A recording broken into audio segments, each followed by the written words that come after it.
عدت کے بعد وہ کیا ہو چکی ہے؟ بین. اور بین جب ہو جاتی ہے عورت تو اجنبی عورت ہے. تو اجنبیہ کو اگر کوئی شک کہے تجھے طلاق ہے طلاق ہے طلاق ہے تو طلاق واقع نہیں ہوتی. کیوں؟ اس لیے کہ وہ محل طلاق ہی نہیں رہی. عورت محل طلاق ہی نہیں رہتی عدت کے بعد.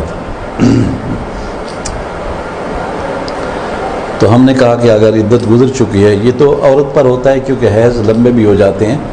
تو اگر وہ 3 حیض گزر چکے ہیں اور اس کے بعد اس نے 3 طلاقیں دے دی ہیں تو 3 طلاقیں سے مغلظہ نہیں بنے گی. وہ دوبارہ نکاح ہونا پڑے گا، جدید نکاح سے صلح ہو سکتی ہے. تو زوجۃ الفار بین طلاق میں ہوتی ہے. زوجۃ الفار اگر رجی طلاق ہے تو وہ ہر سو طلاق ہی نہیں ہے. رجی طلاق ہی نہیں ہوتی، مطلب ایک عدد کم ہو جاتا ہے لیکن نکاح قائم رہتا ہے رجی طلاق میں. اور رجوع سے پھر وہی حقوق حاصل ہو جاتے ہیں جو بیوی کو حاصل ہوتے ہیں. اور ایک باریک مسئلہ ہے وہ ہم آپ کو بتاتے نہیں ہیں زیادہ. امام شافعی کے نزدیک طلاق بینہ ہے ہی نہیں، سب طلاقیں رجی ہیں. کبھی کبھی ضرورت پڑ جاتی ہے. اب طلاق بین کے اندر بیوی کہتی ہے میں تو آپ کے پاس نہیں آنا چاہتی، میں تو جدا ہو چکی ہوں، دفع ہو جاؤ. تو وہ کہے میں تو شافعی ہوں میں تو شافعی ہوں، لہٰذا شافعی کے نزدیک تو طلاق بین ہوتی نہیں. میں نے رجوع کر لیا ہے، میری بیوی ہیں، دوسری جگہ نکاح نہیں کر سکتی. میں فتویٰ لے آؤں گا مفتی رفیق صاحب سے. چلو جی، یہ باریک بات ہے، ہر ایک کو نہیں بتایا جاتا. امام شافعی کے نزدیک زیورات پر زکوٰۃ نہیں ہے. تو یہ ساری باتیں باریک ہوتی ہیں، عالم کو تو پتہ ہوتا ہے. میں درس دیتا تھا مسجد میں تو جو کچھ سمجھدار تھے نا نمازی، وہ آ جاتے تھے. وہ کہتے مفتی صاحب آپ نے جو مسئلہ بیان کیا کیسے کیا؟ میں نے کہا میں حنفی ہوں بھائی. چلو جی، وہ جو بیوی تھی حضرت تماظر کلبیہ، واضح صحابی کی بیوی تھی، صحابیہ ہی ہوگی نا، تماظر کلبیہ. تو عدت میں تھی اور حضرت عبدالرحمن فوت ہو گئے. حضرت عثمان کے پاس یہ کیس گیا. 3 بیویاں تو اولاد تو تھی، ان کو تو مل رہا تھا 8واں حصہ، لیکن یہ 4تھی بیوی تھی. اس نے کہا میں ابھی عدت میں تھی، مجھے بھی حصہ چاہیے. تو حضرت عثمان نے کہا ہاں تیرا حصہ بھی ہے. تو انہوں نے اس سمن کو تقسیم کیا 4 پر. سمن کے 4 حصے کیے. بیویوں کا کتنا ہوتا ہے؟ سمن. 1 ہو سمن، 2 ہوں سمن، 3 ہو سمن، 4 ہو سمن. بیوی کا سمن ہوتا ہے. سمن کو تقسیم کیا. سمن کا 4تھا حصہ شے کا کتنا حصہ بنتا ہے؟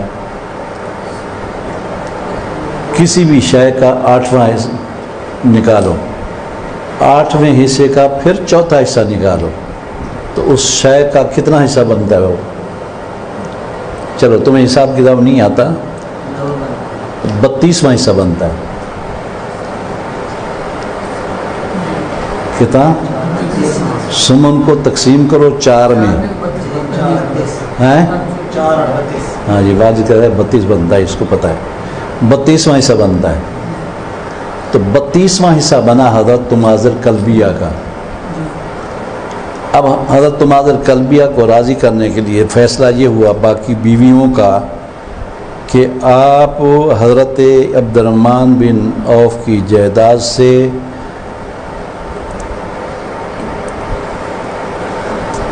83,000 دینار لے لیں. کتنے؟ 83,000 دینار. یہ 32واں حصہ ہے. 83,000 دینار. دینار کتنے وزن کا ہوتا ہے؟ 4 ماشا کا. پرانے زمانے میں، آج کل گرام ہے، یہ میری کتاب میں لکھا ہے لیکن یاد نہیں رہتا. 1 دینار 4 ماشے کا ہوتا ہے. 4 ماشا سونا تو 83,000 دینار. اس کو کیا کہیں گے؟ 83 کو. ہاں تم تو انگریز ہو نا. 83,000. اب آپ بتائیں 32واں حصہ بنتا ہے اور یہ بھی کم تھا. یہ لکھ رہے ہیں حاشیے والے، اس نے مان لیا بھائی میں تو طلاق شدہ تھی اور اللہ نے مجھے دے دیا، حضرت عثمان نے فیصلہ کر لیا، تو مجھے ضد نہیں کرنی چاہیے. تو ضد نہیں کیا انہیں، 32واں حصے پر راضی ہو گئی سمن کے چوتھے حصے پر، اور سمن کا چوتھا حصہ جو بنتا تھا وہ زیادہ تھا، لیکن حضرت تماد الکلبیہ نے کہا کہ مجھے ٹھیک ہے، کافی ہیں جی، مجھے نقد پیسے دے دو، 83,000 درہم. اب آپ کو میں یہ کہتا ہوں کہ کل جائیداد کتنی بنے گی؟ 83,000 درہم، 32واں حصہ، تو 83,000 کو 32 میں ضرب دو. واجد کو ذرا میرا لگتا ہے کہ حساب کتاب آتا ہے، یہ خوش رہتا ہے.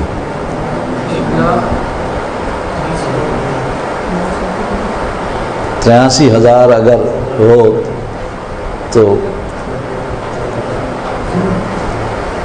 32واں حصہ جب 83,000 ہے تو باقی 32 کتنے بنیں گے؟ اے ہوئے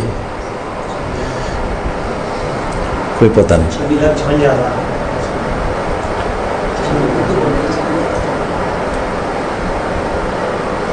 56 تو نہیں بنیں گے، کم بنیں گے نا. 32واں حصہ جب 83,000 ہے تو پوری جائیداد 32 حصے ہے، 32 حصے، ایک حصہ 83,000 ہے، ایک حصہ 83,000 ہے. 83,000 1 لاکھ سے کم ہوتا ہے، تو پھر اس کو ضرب دے کتنا بنا؟ 56.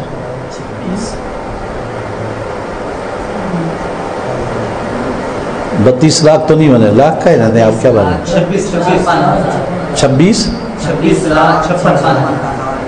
26,56,000 بنے گا دینار. ایک دینار 4 ماشی کو ہوتا ہے، 4 میں ضرب دو ان کو،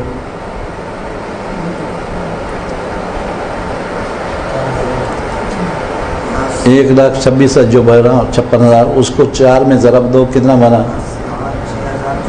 یار تمہارے پاس کیلکولیٹر نہیں ہے. 10,06,024 کتنا؟ 10,06,024 10,06,024 ہو گیا. یہ ماشے ہو گئے. 12 ماشے کا 1 تولہ ہوتا ہے، تو اس کو 12 پر تقسیم کر 10 لاکھ کو ہیں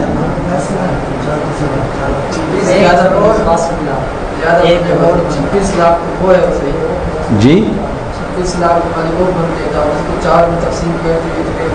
تقسیم نہیں،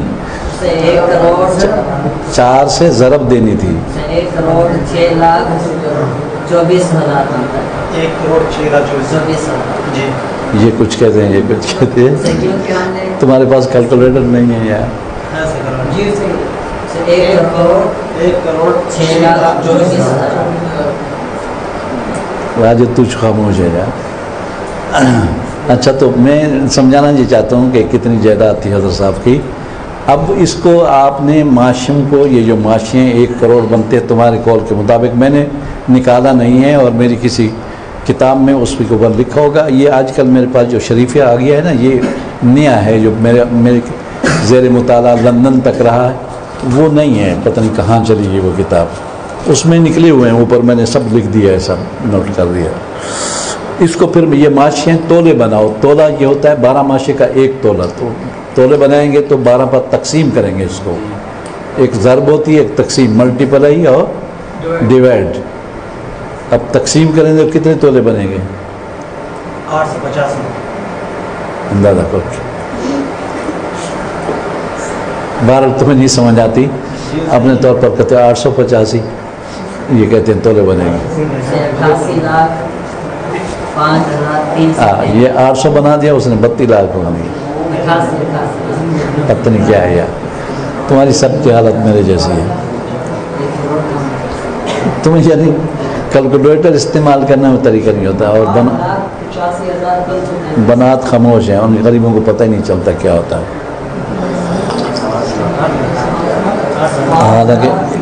حالانکہ چلو جو کچھ بھی ہے، تولے بنتے ہیں اور تولوں کے پھر سیر بنتے ہیں، کلو بنتے ہیں. 80 تولے کا 1 کلو ہوتا ہے. تو بتانا یہ چاہتے تھے کہ کتنے کلو بنتا ہے ان کا سونا، ایک خاتون کا، اور ان کی جائیداد کتنے کلو بنتی ہے صرف سونے. زمین اس کے علاوہ تھی، باغ اس کے علاوہ تھے، باقی چیزیں علاوہ تھیں، یہ جائیداد تھی حضرت عبد الرحمن بن عوف کی، اس لیے یہ غنی صحابہ کرام سے تھے، غنی صحابہ کرام سے تھے، اور تھے بھی عشرہ مبشرہ، اور مال اگر برا ہوتا تو ان کے پاس مال نہ ہوتا۔ مال برا نہیں ہے، اچھی چیز ہے، بشرطے کہ تمام شرائط پورے ہوں، زکوٰۃ دی جائے، حقوق ادا کیے جائیں، تو یہ ہوتا ہے۔ اب یہ دلیل تھی حضرت عبد الرحمن بن عوف کا واقعہ جو حضرت عثمان نے کیا اور سب صحابہ کرام نے اس کو تسلیم کیا، تو اس کو تخارج کی دلیل بنایا گیا علم میراث میں۔ لکھیں یہ تم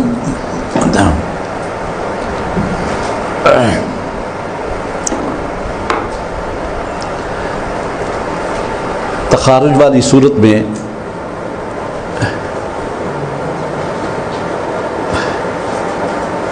مسئلے کی تصحیح کی جائے، یعنی پہلے مسئلہ نکالا جائے،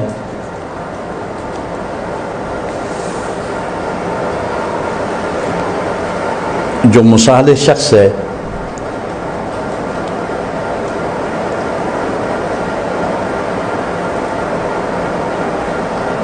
اس کو بھی لکھا جائے اور اس کا حصہ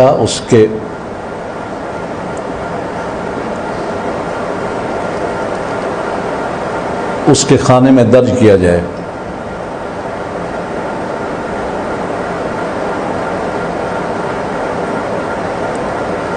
اس کے خانے میں درج کیا جائے، اور پھر مخرج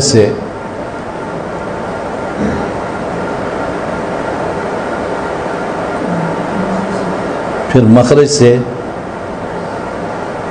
اس مصالح سلو کرنے والے شخص کے حصے کو نکال دیا جائے،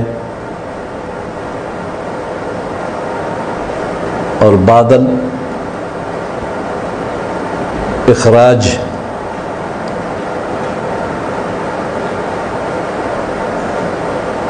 مسئلے کا مخرج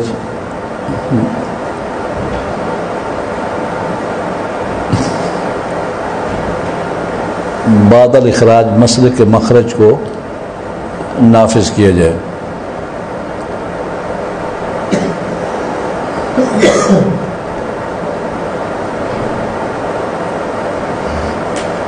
مثال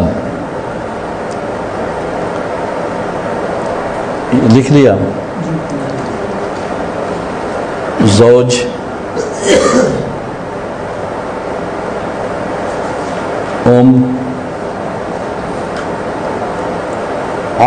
چچا، ایک شخص فوت ہو گیا، زوج ماں چچا۔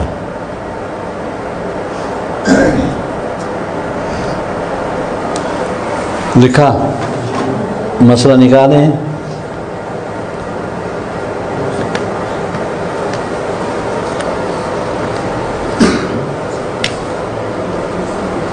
یار یہ صاف نہیں کیا آپ نے یاسین۔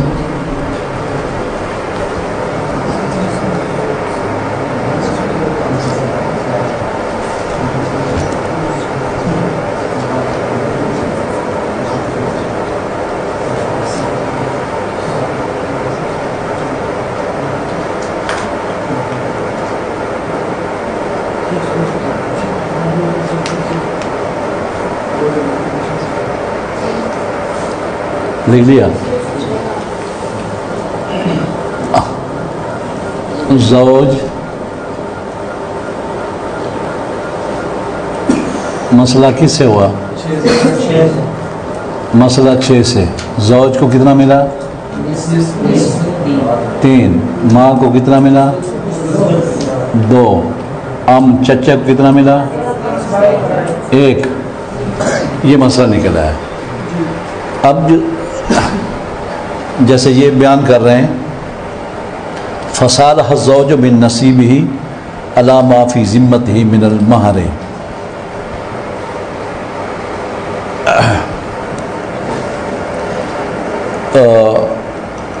یہ دیکھیں، یہ بھی مسئلہ آپ کو پتہ نہیں معلوم ہوگا کہ یہ جو مہر ہوتا ہے نا بیوی کا، تو یہ بیوی کا مہر ایک قسم کا دین ہوتا ہے، دینا پڑتا ہے، زوج کو دینا پڑتا ہے۔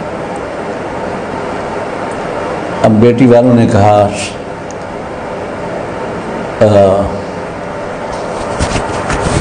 فصالہ زوج من نصیبہ علی ما فی ذمتی من المہر، بھائی مجھے بیٹی والوں سے کہا ہوگا بھائی مجھے مہر معاف کر دو، مجھے بیوی کا جو مہر دینا تھا، اور باقی جائیداد تم تقسیم کر لو، ٹھیک ہے۔ شوہر وارث تھا مرحومہ کی آدھی جائیداد کا، 3 مل رہے تھے نا 6 سے، اس کو مہر کافی ہوگا، تو اس نے کہا جی مجھ سے مہر نہ لو، ورنہ مہر بھی جائیداد میں تقسیم ہوتا ہے، پہلے پڑھ چکے شروع میں، تو مجھ سے مہر نہ لو، اس کو تقسیم کرنے کی معاف کر دو، اور جب بیوی زندہ ہو تو مہر معاف کر سکتی ہے، جب مر جائے تو مہر وراثت بن جاتا ہے، ان کا حصہ بن جاتا ہے جو وارث ہیں، اب وارث معاف کر سکتے ہیں کیونکہ ان کے حصے ہو گئے، تو اب وارثوں نے کہا ٹھیک ہے جی۔ اب اس کا طریقہ کار یہی ہوتے، زوج نے سلوک کر لی، اب دیکھیں زوج کے نیچے ایک دائرہ بنا دو زوج، اور ساتھ لکھ لو مصالح، مصالح لکھتے ہیں، یا سلوک کنندہ، یا عربی میں اردو میں لکھ دو سلوک کرنے والا اپنے حصے پر، تو اس لیے کہا مجھے آدھی جائیداد ضرورت نہیں ہے، میرا مہر معاف کر دو، تو دیگر وارثوں نے کہا جو عاقل بالغ تھے ٹھیک ہے، ٹھیک ہے۔ اب باقی حصے بچ گئے، ماں کا 2 اور ام کا 1، تو 6 کے بعد لکھیں گے بعد التخارج، یا بعد الصلح بھی لکھ سکتے ہیں، بعد التخارج 3،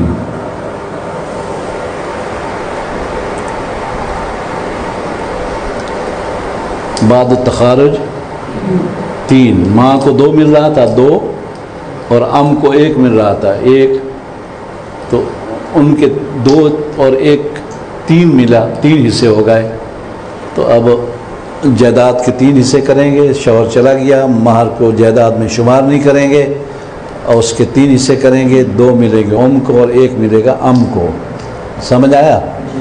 اس کو کہتے ہیں تخارج، اور وہ نکل گیا۔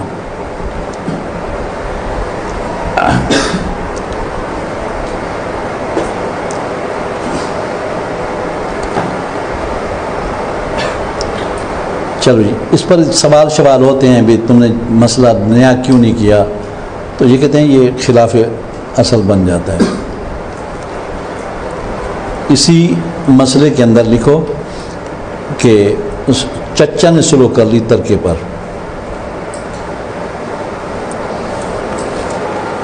مسئلات لکھو میت، وارث جائی لکھو زوج، ام،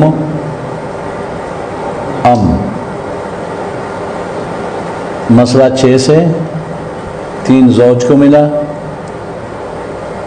اور ماں کو کتنا ملا 2، ام کو 1 ملا۔ اب ام جو ہے نا اس نے سلوک کر لی جو میرا حصہ ہے نا، میں فلاں چیز مجھے دے دو اور میں وراثت میں کچھ نہیں دوں گا، مصالح کون بن گیا چچا۔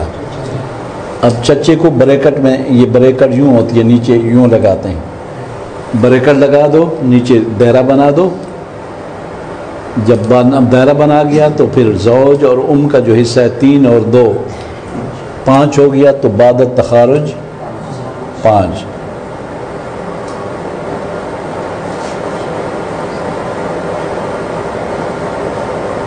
یہ چلو جی، یہ تخارج ہم نے اس لیے پڑھایا آپ لوگوں کو کہ اس کی ضرورت پڑتی ہے، اے دن لوگ آتے ہیں کہتے ہیں جی فلاں وارث نے اپنی زندگی میں یہ کیا تھا، بعد میں یہ کیا تھا، تو زندگی والا مسئلہ بھی بتا دیا اور بعد الموت والا مسئلہ بھی بتا دیا۔ اگر بعد الموت تصالح ہو جائے، صلح ہو جائے، تو اس کو نکال دو اور باقی حصص پر مسئلہ بنا دو، جیسے کہ ابھی میں نے لکھوا دیا اور آپ لوگوں نے اس کو سمجھ لیا. ٹھیک ہے، اس کو بنیے. اگلا باب جو ہے وہ باب رد. لکھو باب الرد.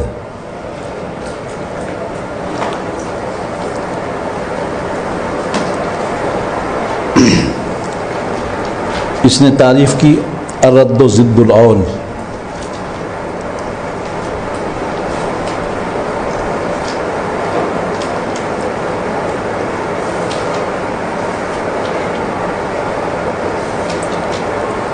یعنی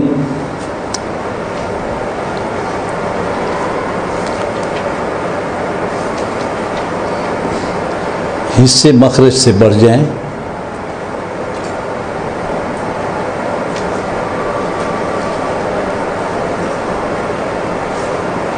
تو اس کو رد کہتے ہیں.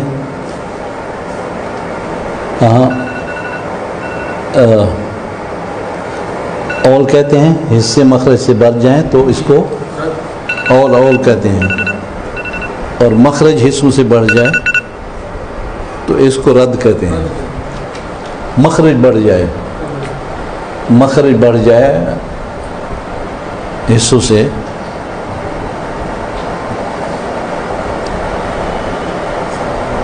چلو جی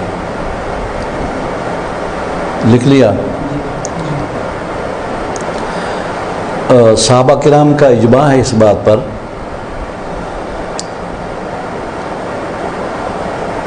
کہ اگر ذوی الفروض کے حصص سے کچھ بچ جائے اور اس کا مستحق اسبوں میں سے کوئی نہ ہو، اسبات میں سے کوئی نہ ہو،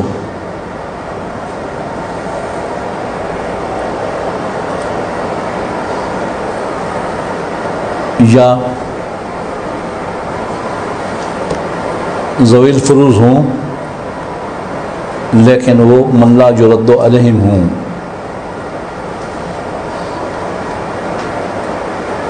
ذوی الفروض ہوں لیکن من لا یرد علیہم ہوں.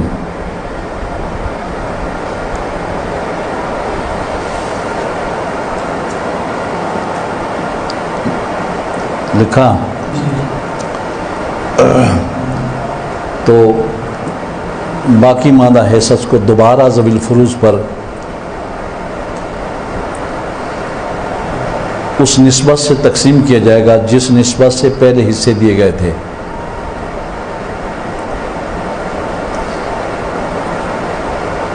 باقی ماندہ حصص کو انہی ذوی الفروض پر، باقی ماندہ حصص کو انہی ذوی الفروض پر رد کیا جائے گا ان حصوں کی مناسبت سے جو ان کو پہلے دیے گئے تھے. جس کو نصف دیا گیا تھا اب باقی کا نصف ملے گا، جن کو سدس دیا گیا تھا باقی سے سدس ملے گا.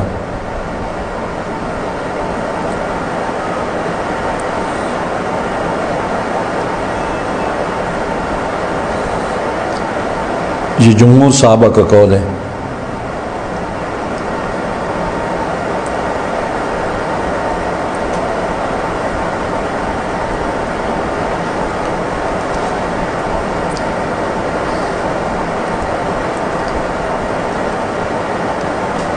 جمہور کا معنی کیا ہوتا ہے؟ اکثر. جیسے لکھ رہے ہیں کہ حضرت علی ہیں، حضرت عبداللہ بن مسعود ہیں یا دوسرے صحابہ ہیں سارے ہیں، اور یہی مذہب ہے احناف کا.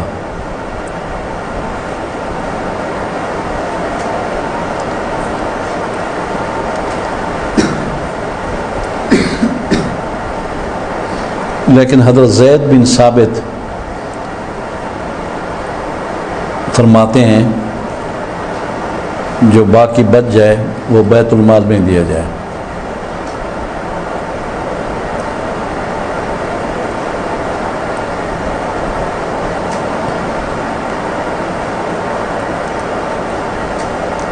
امام مالک اور امام شافعی کا یہی مذہب ہے.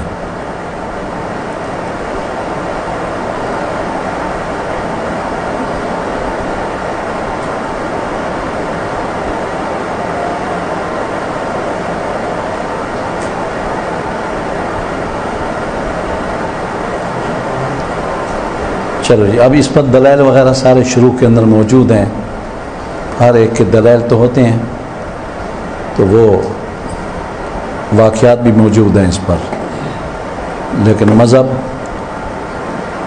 یہی ہے کہ باقی ماندہ حصص کو رد کیا جائے گا ذوی الفروض پر، جن کو من یرد علیہم کہتے ہیں، جن پر رد ہو سکتا ہے۔ کل بتائیں گے کہ ذوی الفروض دو قسم ہیں، من یرد علیہم اور من لا یرد علیہم۔